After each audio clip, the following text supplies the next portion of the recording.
বন্ধুরা, এই দেখো তোমাদের দাদাভাই করে নিয়েছে গরম গরম ডিমের কারি। কিন্তু এটা কুচনো মশলা দিয়ে, কোনো বাটা মশলা নেই। কিন্তু দারুণ লাগবে এইভাবে ভাত, লুচি, পরোটা, তারপরে মুড়ি, রুটি সব কিছুর সাথে খেতে ভালো লাগবে।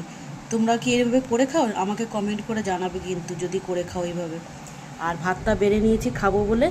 আর এই দেখো আছে উচ্ছে আলু ভাজা। এটা কোনো সময় পেঁয়াজ দিয়েও ভাজে, আজকে পেঁয়াজ ছাড়াই ভেজেছে। তো রেসিপিগুলো কেমন লাগলো অবশ্যই আমাকে কমেন্ট করে জানাবে। আর তোমাদের দাদাভাই প্রত্যেকবারেই এইভাবে ডিমের ঝোল করে আমাকে খাইয়েছে, আর আমি প্রশংসা করেছি, কী গো দারুণ করেছো রান্নাটা, কিন্তু আবার করো না খাই। তাইও চট জলদি করে নিয়েছে। তো কেমন লাগলো আমাদের কমেন্ট করে জানাবে কিন্তু, তোমার দাদাভাই প্রশংসা করবে, আমাকে না। ঠিক আছে?